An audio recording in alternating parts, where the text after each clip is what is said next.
عطف و سۆز و زنس و کۆمەڵ شتێکی بەڕاستی عفو قسەشەکەی بەلە بیرم نەچێ عینەن زاری شوێ پیاوەکە عینە لەو مەزالە لە مەجای مادی زۆر باشە بەس لە مەجای جنسی زۆر ڕەزیلە ژن هەیە ینی ئافرەتێکی جاحیر و جوان و ڕێکوپێکە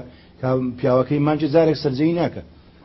زولمە بەڕاستی غەدرە یان تاکید وایە یعنی خۆتۆ باسەکارەوە خۆت نی وەڵام تااقەتم نیە وڵا زەوقم نیە با باخەوە زەق ڕۆژێک دوو سێ چار اینجا وەسایل هەیە مامۆستا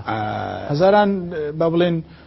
ئەعشاب و دەرمان و شت دکتۆر هەیە تایبەت بە مۆزوعانە ئەفێ مثلا عیلاجی خۆی بکە ئەندی حەز لە خەوێ بەی بێری نەستێنیا ئەوە ژنەکە گوتی دوو منداریان هەبوو فەقیرێک وەڵا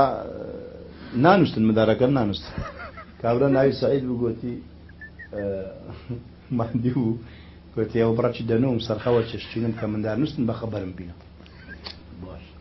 وەڵحاسی کەلام بڕۆژ پێچ و مندار هەموو نووسن ژنەکەش گوتی سعید ها گوتی ئەو شەکرە هێوارت خوارد سبی خۆ نارێ لەوە شتە شەرمێ کارژنەکە گوتی ئەو شەکرە هێوارت خوارد